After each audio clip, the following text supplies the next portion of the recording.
Hello, good afternoon, and welcome to Ben Shatliff on Sunday. Today it's Sunday, September 24th, 2023. I hope everybody is keeping themselves well. We'll look at the headlines in just a few moments, and then the big discussion this week on Ben Shatliff on Sunday is the state of British politics as the conference season begins. The Liberal Democrats have their conference this week, the Conservatives have theirs here in Manchester next week, and then the following week it's over to Liverpool for the Labour Party conference. And without giving any kind of political opinion at all whatsoever, let's see what the stakes are over the next few weeks and as we head towards that all important general election. Before that, though, let's take a look at the main news stories which are taking place. And of course, sadly, the war in Ukraine is still going on, and people do think that the war is no longer going on because it's not always featured in the mainstream media. Well, here on Ben Shatliff Online, we are fully supportive of Ukraine, and we're wishing everybody all the very best, and we hope that this war will come to an end very, very soon. But let's look at those stories which are happening in Ukraine at the moment. Ukraine has reported that its missile strike on the headquarters of the Russia's Black Sea Fleet in Crimea hit a gathering of senior naval officers, causing casualties among top commanders and resulting in dozens of deaths and injuries. The missile assault was launched by Kyiv on Friday morning, targeting the fleet situated in the port city of Sevastopol in Crimea, which is currently under Russian occupation.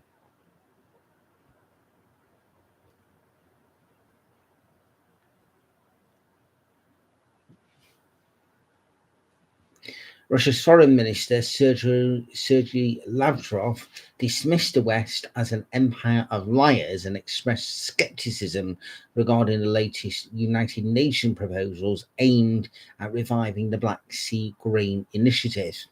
Mr. Lavrov said those proposals failed to fulfill the commitments made to Moscow in an address to the 193-member United Nations General Assembly on Saturday.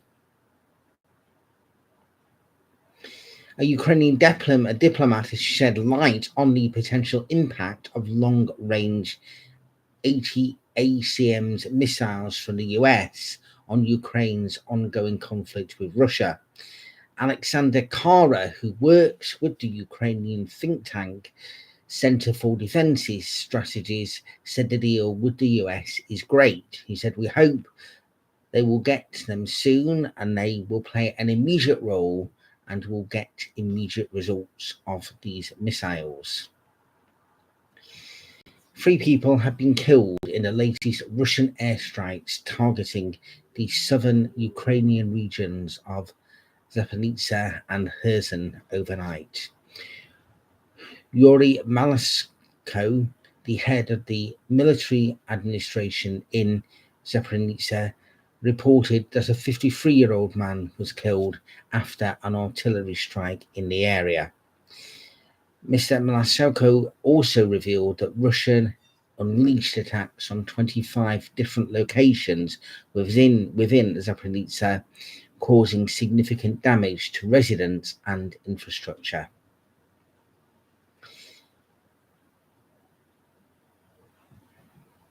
Of course, as I've already said, I've said numerous times, our thoughts and prayers are with all the people of Ukraine, and this war ends and that Ukraine can have the peace, stability and freedom it so rightly deserves, and nothing like this should ever happen again.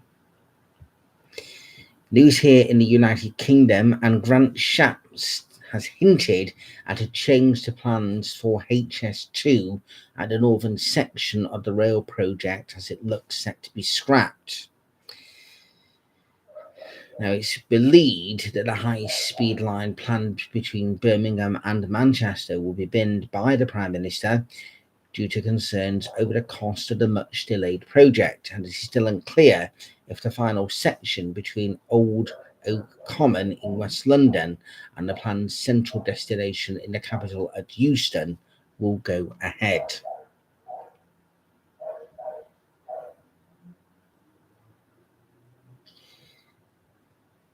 and still discussing with politics and UK, and the former biggest donor to the Conservatives has revealed why he will not be donating any money to the party after the Prime Minister Rishi Sunak's net zero U-turn.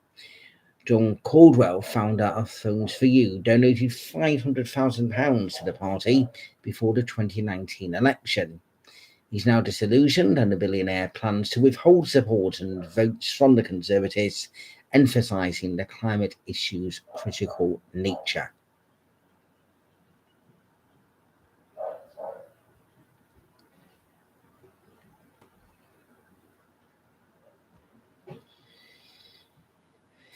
And a rare Dumbo octopus has been filmed by a remotely operated vehicle in the North Pacific Ocean. The octopus, which resembles the title character of the 1941 Disney film, was seen using its ear-like fins to swim on the EV Nautilus live stream, which is exploring the Papanuclear Marine National Monument. The creature was sighted around 2,665 meters deep, about 20 meters from the sea floor. Be careful if you're swimming or fishing around there. And they're the headlines on this Sunday afternoon. Now, the Liberal Democrats have their conference, which is underway, taking place as it stands at the moment.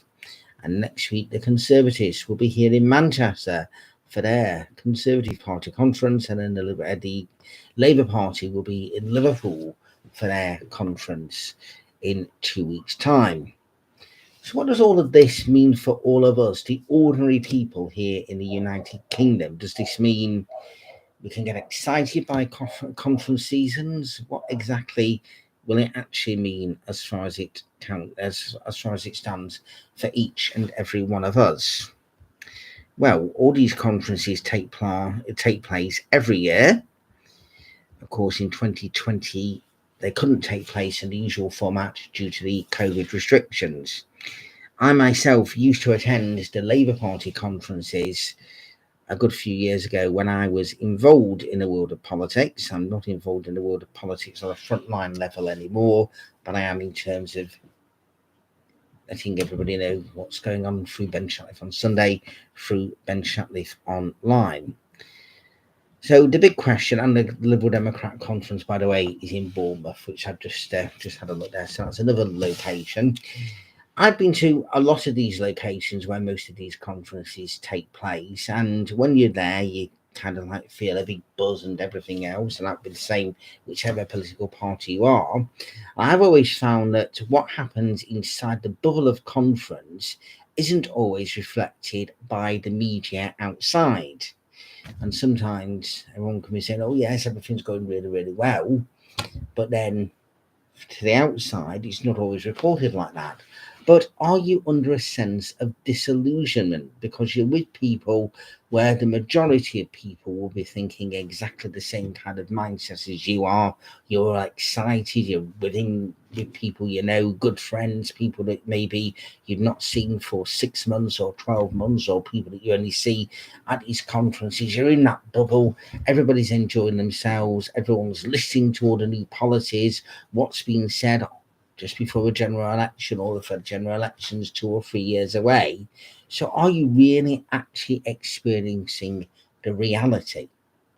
Because as I say, what you experience in the conference hall or at the various different events that go on, the fringe meetings, etc., the receptions, that's not perceived outside by the likes of ourselves, because we might be thinking, well, they're all there having loads of drinks, enjoying themselves, who pays for it, all that kind of stuff. We're all people struggling to make ends meet and various different things. And that's not just now, this was even back in the late 2000s and early 2010s when I used to be at conferences, and people still felt like that, struggling even when Labour were in government at different stages. So, this can be said for both of the two main political parties.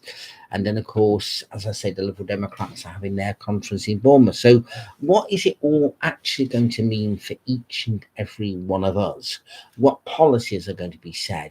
What's going to make us all think to ourselves, right, okay, these are the people that we all want to go and vote for. We've got a choice. Do we vote Conservative? Do we vote Labour? Do we vote the Liberal Democrats? Do we vote Green? If we're in Scotland, do we vote SNP? If we're in Wales, do we vote Plaid Cymru? And all the various other different independents that might also be putting themselves forwards when it comes to either local or general elections, because there will be independents. More independents stand now than what has possibly ever stood before, because people are getting fed up of mainstream politics, which is the truth. I'm just speaking there as you hear from various different ones. So it's going to be very, very interesting. So Ed Davey will be giving his speech to the Liberal Democrats either on Tuesday or Wednesday. And then, of course, the Prime Minister Rishi Sunak will be delivering his conference speech in just over a week's time in Manchester. And, of course, Sir Keir Starmer will be giving his conference speech in just over 2 weeks' time in Liverpool. To the party faithful, also special guests that come along for these events as well. And they want to get everybody all G'd up and everything else. But again, the big question, what does all of this mean for each of us? I always listen carefully, especially when it's a government who are giving their speeches, when you get all the various different ministers, because you want to know how it's going to affect you, especially with someone that's in power. But you also want to hear what the other parties are saying as well, because there's the high chance that one of those other parties could be the ones that in a year's time, when it comes to the 2024 conference season, they can be in power. So then you're still listening then to alternatives. What's the government going to do? What's the other parties going to do? Everything else. So it's going to be very, very interesting without any shadow of a doubt whatsoever. And the likes of me can make it more interesting by giving different spin on different things like that and making it sound maybe more exciting than what it actually is. But regardless of all of this, regardless of conferences, regardless of anything else to that matter, it's what happens to each and every one of the ordinary people, the people that want to make sure that not only can they make ends meet, but they're going to have a better quality of life. People that are working hard constantly and think, oh my gosh, we're not getting anything in return, or we're not able to do some of the things that you see other people do. And politics has dramatically changed from when I was last involved in it, when I last did knocking on doors back in 2014, or last properly did it in 2013. And I thought politics was toxic around 2009, 2010. Well, we've certainly seen a difference over recent years with the fallout from Brexit and all the various different prime ministers that we've had. When the Conservatives took power with the coalition back in May 2010, since then, including then, we've had 5 prime ministers. Now, there's even talk the other day, because of the changes regarding the environment policy, regarding global warming, would that mean then that would there be vote letters of confidence going in for the Prime Minister, Rishi Sunak? So could we potentially have a 6th Prime Minister before the next general election? The way things have gone in recent years, people could say anything could quite easily happen. I personally don't foresee that, but you just never know. So what we have to look out for now over the coming weeks, and this is actually getting to the crux of what I'm actually saying here about what it means for each and every one of us. How is the ordinary person going to be better off from each of the policies which are going to be said? Because if there's no substance and no policy said now, and a general election is called for May next year, then this is the make or break for all of these parties. That includes even the smaller ones. It's the make or break, because people need to know exactly what's going on. So we need to know about crime. They say the figures are down, but still people do not feel safe walking around the streets of this country.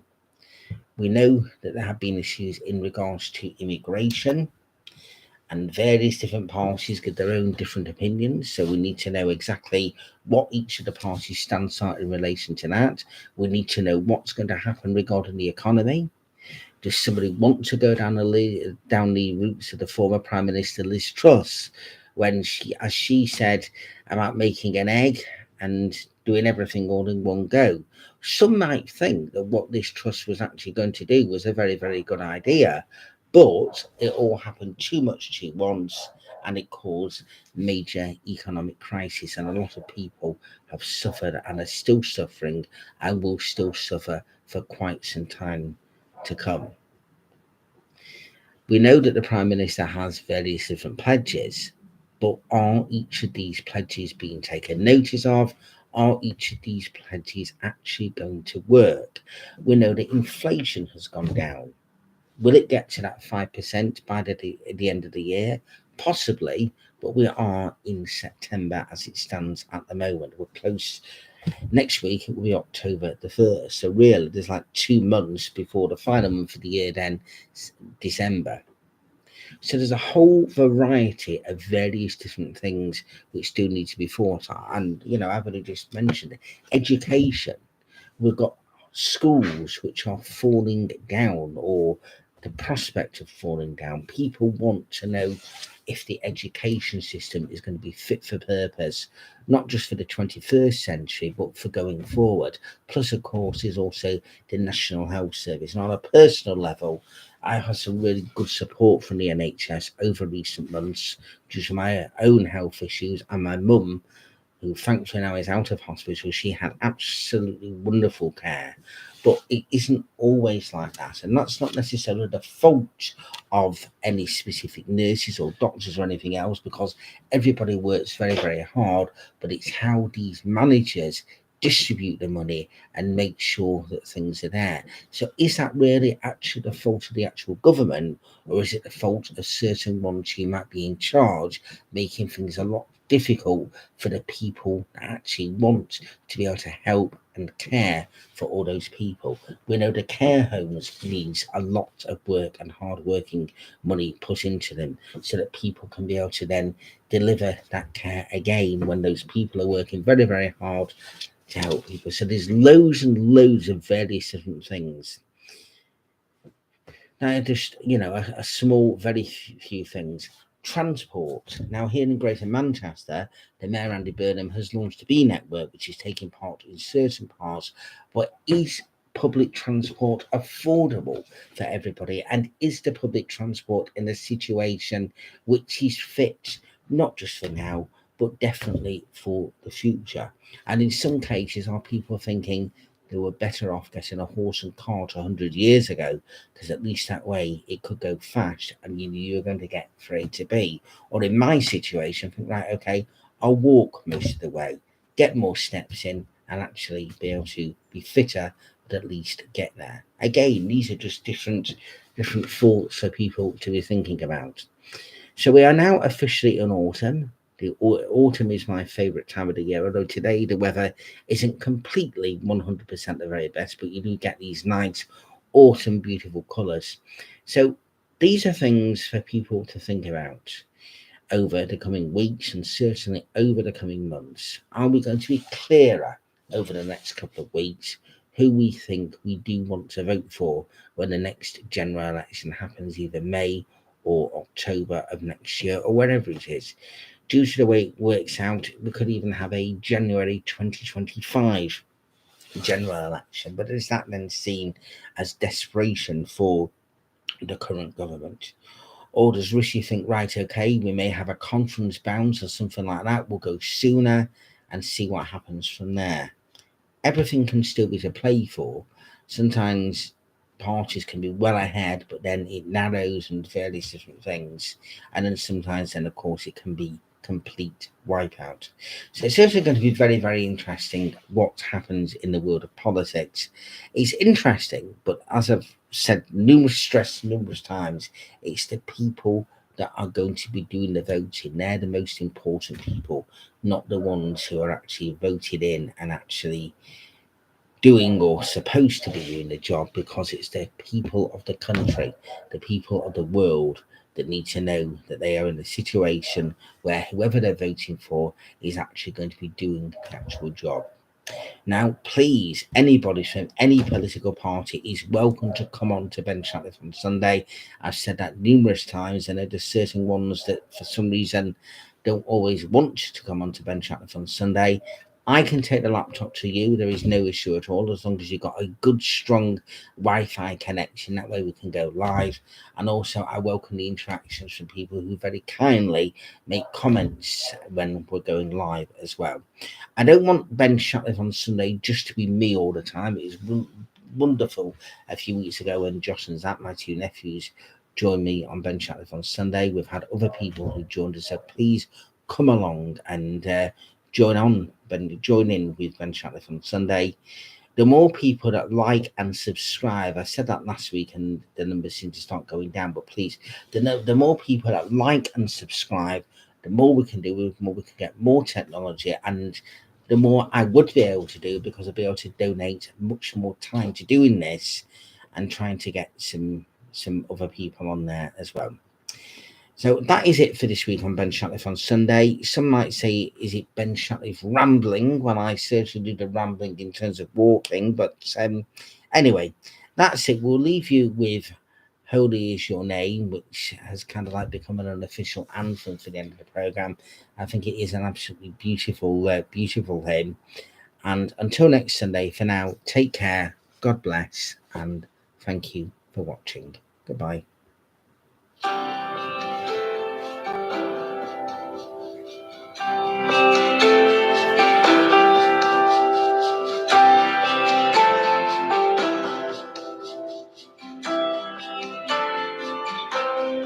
My soul is filled with joy as I sing to God my Savior. You have looked upon your servant. You have visited your people, and holy is your name. Through all generations, everlasting is your mercy to the people you have chosen, and holy is your name.